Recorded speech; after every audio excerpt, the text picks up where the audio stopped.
Want to learn how to build a Viking mud furnace? Watch this video. We'd like to welcome you to a presentation of the Lars&Sven Foundation. The Lars&Sven Foundation is a 501c3 private operating foundation. We do tasks, conduct activities, and hold events consistent with our vision and mission. In addition to events, the Lars&Sven Foundation does a lot of activities. One of the activities is building a Viking era replica furnace forge, and this video covers that. Before we built the furnace, we moved a lot of dirt to create a berm around it. This is for fire prevention, and the Vikings might have actually built it into a side of a hill or something. They did that with a lot of things where they were using fire. The clay that we used also came from some of this dirt.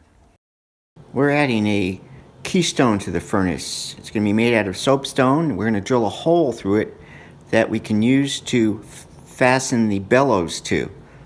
And basically it'll be a 1-inch hole. And this is a soapstone piece that we're using. We drilled progressively larger holes with a drill and extension bit on it until we got to a 1-inch hole size. Well, we got the 1-inch hole drilled in the soapstone, and I think I'll position it like this. I'll have to clear that dirt back to go around. And then out the other side, it should be blowing into the bottom, a couple inches off the bottom, which would be great. Now here on the bottom you can see a flat piece of soapstone. Underneath that is a piece of steel. We use that for protect against the fire and the heat from igniting the ground beneath it, and to help hold the heat in the furnace. This piece of soapstone was donated by Vermont Soapstone Company, and we thank them very much. It was really appreciated. They worked great with us. Normally, it might be possible or probable that the Vikings would use bark or hollow out a tree as the form to build the furnace around. We don't want to use bark.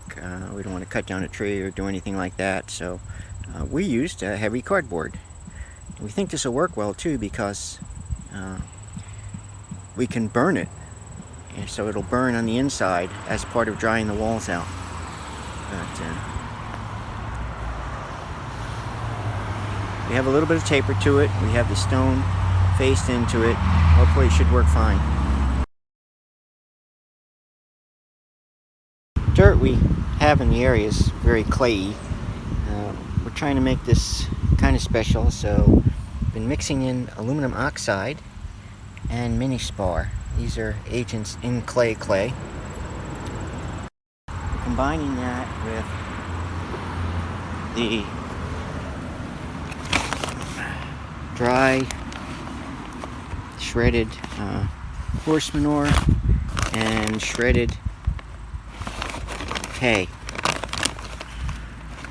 plus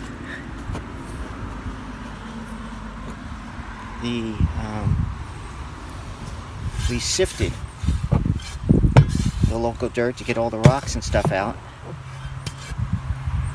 And this is very clayey dirt, like I mentioned. And we're using some very clayey yellow sand. We put the 2 powdered components in a 5-gallon bucket.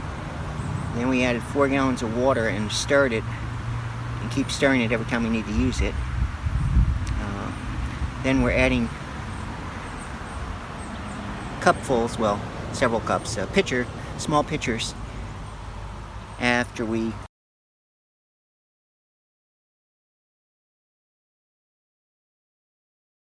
and it's nice and muddy, we put it out,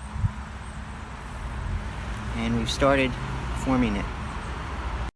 And from this angle you can see how we built up around the keystone, soapstone keystone, and then we're building around our form. We'll do layer by layer We have to let it dry a little bit because the weight of it'll actually just settle out and get thin but wide, and we want it thick and high. And in the back, we went right into the wall, so it's pressing against the dirt.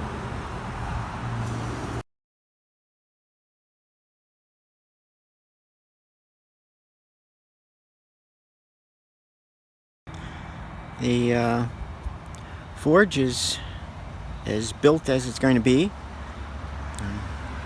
See, I've wrapped it with plastic wrap because the soft cement mud, there's not enough time to do all the layers, so let them dry in between so it sags. And to help keep it from sagging completely, we wrapped it like this. Also, as you can see, while it started out as a cylinder, as we formed it, the bottom is definitely cylindrical. It shaped itself into a circle in the center, but a V kind of shaped chimney. And I think structurally that'll help. I don't know what it's going to do, how it would work as far as the furnace goes, but there's a cylinder there with edges, so we'll have to see. The cardboard should burn itself out. Well, our forge furnace is done minus bellows. The center form would have to be burned out, but the clay is still a little too soft and wet to fire it up. It would crack, so we're gonna have to wait. And what would happen is you'd get big ore pieces like this, and or bog iron, bog ore, and break them up into smaller pieces, might even be smaller than that, and then burn them, heat them super hot or almost hot, not enough to melt, but enough to dry them out so they don't pop and crack when they're put in the furnace. Then you would take those and break them down to smaller pieces, mix them with charcoal in about a 50-50 mix, and then heat that up in the furnace until it melts. It'd be hours, almost a full day at least, depending on how much you're making. And then you'll end up with a piece of iron coming out. And you see, once it gets cut, it's steel. Iron, steel. And this is the hardwood charcoal and the iron ore bog bits that you would need. This is really good samples. You can see how red that is. That's definitely got a lot of iron in it that you would put into that little preheater. Visit our website at Lars&Sven.org and or subscribe to our YouTube channel so you don't miss videos like building bellows for furnaces, building brick furnace, and smelting iron ore.